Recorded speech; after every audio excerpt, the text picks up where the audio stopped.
So for as many of you that asked for this jollof mix recipe, I'm going to show you, not because I had the stress to do this, but because I don't like teaching in half. So if you know what's good for you, tighten your belt. In fact, save this video before you start watching it, because this is highly detailed and informative. Now, you need only 3 ingredients for the basics of your jollof rice. In fact, if you know what you are doing, just 2 is okay. But for the sake of this video, that's me assuming that everybody here is a beginner. Let's do 3. Now, you're going to need some tomatoes, okay? Some fresh tomatoes, some fresh shombo, and some fresh tatashe. Now, these long ones that you can see here are the ones that are shombo.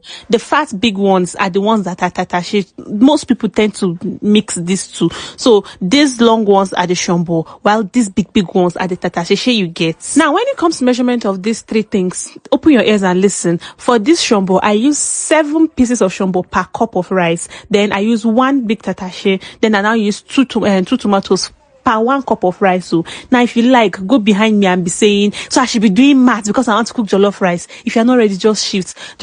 You tell me whether it's me that is teaching you or it's you that is teaching me. So yes, 7 pieces of shombo for 1 cup of jollof rice, then 1 tatashe and 2 tomatoes. This particular mix I was making was for 5 cups of rice. So 7 times 5 is what? 35. Good. Then the tomatoes, there are 8 tomatoes there because these tomatoes were really huge. They were really large. So I just did 8. Then the tatashe, I had 5 of them. Now you're going to deseed your tatashe. That's the big ones. Now note that some people will also say that they want to deseed their shombo because it makes their food bitter. Me, I don't do that, and I've never had complaints of bitter food. It's just too stressful for me. But this tatashe, I always ensure I deseed it. But if you have time to deseed the shombo too, please go ahead and do it, okay? If you have time. If you don't have time, honestly, it's very perfect. It's okay. Now, to the preparation process proper, right? There are 2 ways you can do this, either by boiling this or by roasting it. So for roasting, you just transfer it into your oven or air fryer and just let it roast. But for the boiling method, you transfer everything into a pot. Please don't add water.